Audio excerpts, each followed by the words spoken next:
just had a PICC line insertion. So it's a really hot day, so excuse the strappy things and my terrible white marks where I went to the beach on Monday to make the most of it, because apparently when we have chemotherapy you're not allowed to go near the sun so much.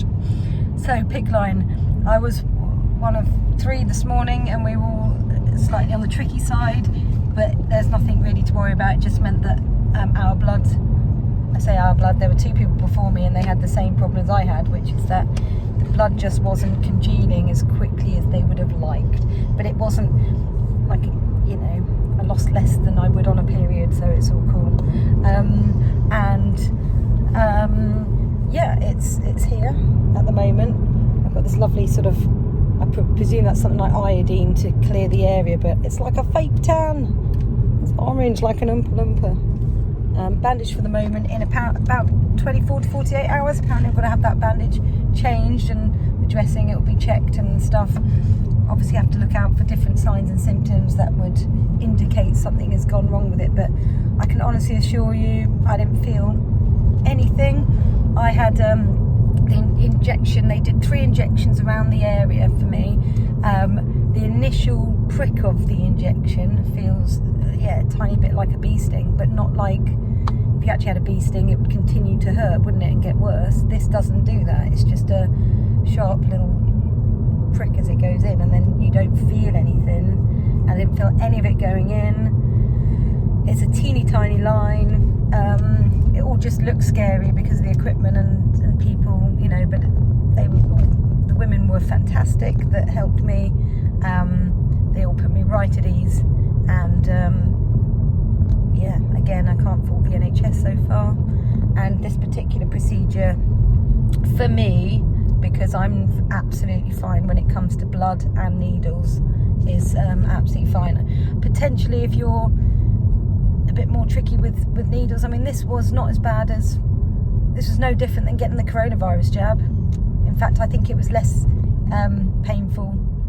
The actual, you just feel literally the prick going in, whereas with the jab for coronavirus you had to have that and you felt something go in, didn't you? But you didn't with this. And if you're slightly squeamish with blood, I would just advise you to just look away is all, and that's that. I mean, I didn't see, personally, I was trying to look at it because I'm interested in all that stuff like a weirdo, but I didn't see any blood. I knew at one point they were trying to hold the blood in and they kept shaking their head like, oh, it's not stopped. So at that point I decided not to look, because I thought, well, don't want to get freaked out when I'm not usually freaked out. So just keep, they all talk to you, so they take your mind off it, so it's not a problem.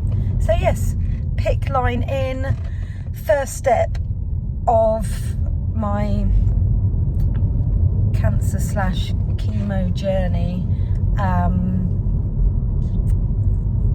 For me, this was a worrying part of the process, purely because for me it meant that things were starting to get quite real. My God, I've just realised how wonky my glasses are. They should be like that, and they're like that because I trod on them. Apologies. Yes, so this was a scary day for me, other than obviously the day I had to find out my prognosis. I've not made a video up until now because I didn't know how I was going to deal with it all, and I've been concentrating on looking after friends and family and making sure everyone's got a support mechanism. So now it's time to focus on moi and try and just take each day as it comes, do everything I'm told, and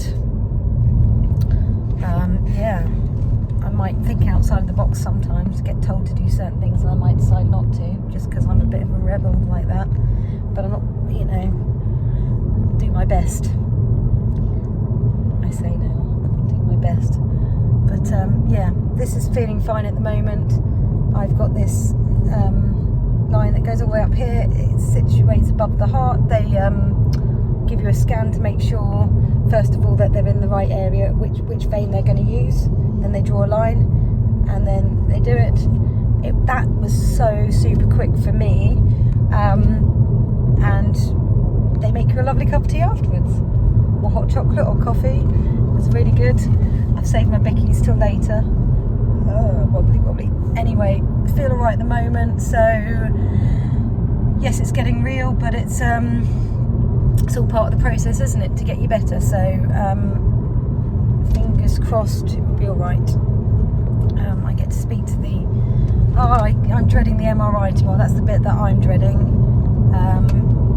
because I'm really hopeless with MRIs because I'm hugely claustrophobic. So what more do you want when you're claustrophobic but to be shoved in a tight tube with a cage around you before you go in the tight tube? That's like every claustrophobic's dream, isn't it? Anywho, that's tomorrow. As Captain Tom says, tomorrow's another day, and today is today, and I have finished that procedure, which means I can enjoy the rest of the day. And I'm in the UK. This is the third of the 3 wonderful days we've had this year. I'm going to make the most of the rest of it, especially before I can't go anywhere near the sun once I start chemo. So there you go. Bye's bye. Say bye, David. See ya. You're supposed to say bye, David. Anyway, right, yes, take care, I'll speak to you soon, bye.